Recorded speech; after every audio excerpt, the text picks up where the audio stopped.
My name is Chris Schoeneman, and I'm a biologist at the Sonny Bono Salton Sea National Wildlife Refuge.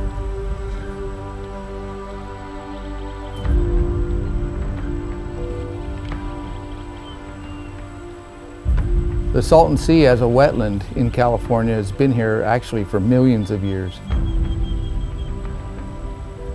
It's been very popular for people, hosting as many visitors as Yosemite National Park in the 1950s and into the 1960s. It's the new Palm Springs. Just past Coachella sits the beautiful Salton Sea, inviting tourists, bird watchers, and water sports enthusiasts from around the country. Already, the Salton Riviera has developed all the charm and luxury of a resort town.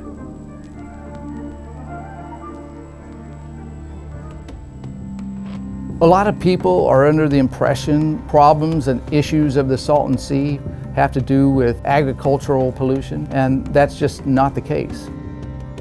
As the summer sun evaporates water from the surface of the Salton Sea, it's been increasing in salinity. It's been accumulating with no outlet, what's too toxic out there for some of the life forms to live.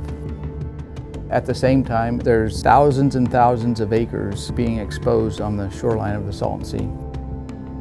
As California's largest lake, the Salton Sea certainly has the potential to be a huge environmental problem.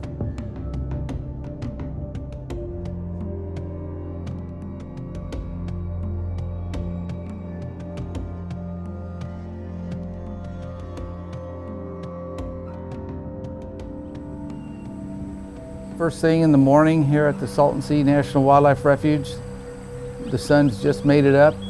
You could hear the birds coming to life around us.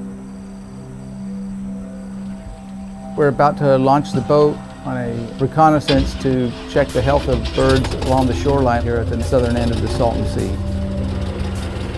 Getting out here on a boat where you can get around the little nooks and crannies, little mud flats that nobody can really access or see from land.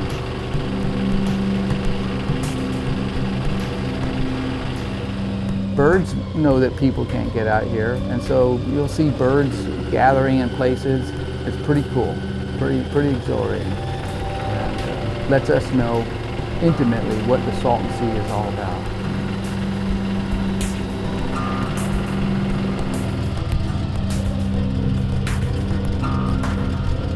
That's one of the unique things about the Salton Sea is its diversity of bird life.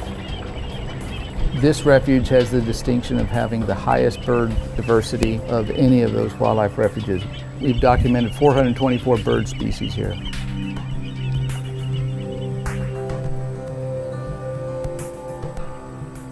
Over the last 100 years, California has lost over 90% of its wetlands. Loss of wetlands are losses of homes and food resources for migrating birds. What we have out here in front of us is Red Hill Bay. It used to be covered by the Salton Sea 10 years ago. Red Hill Bay is the first restoration project on the Salton Sea after decades and decades of discussions of what needs to be done. We need to reflood the shrinking shoreline as the water recedes to cover those soils from becoming airborne.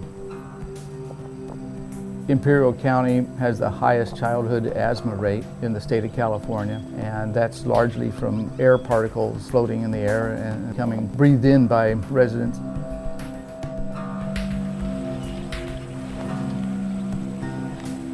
Loss of wetlands are losses of homes and food resources for migrating birds in the Pacific Flyway. We're roughly in the midway point, and that's a long migration. They depend on this area for food.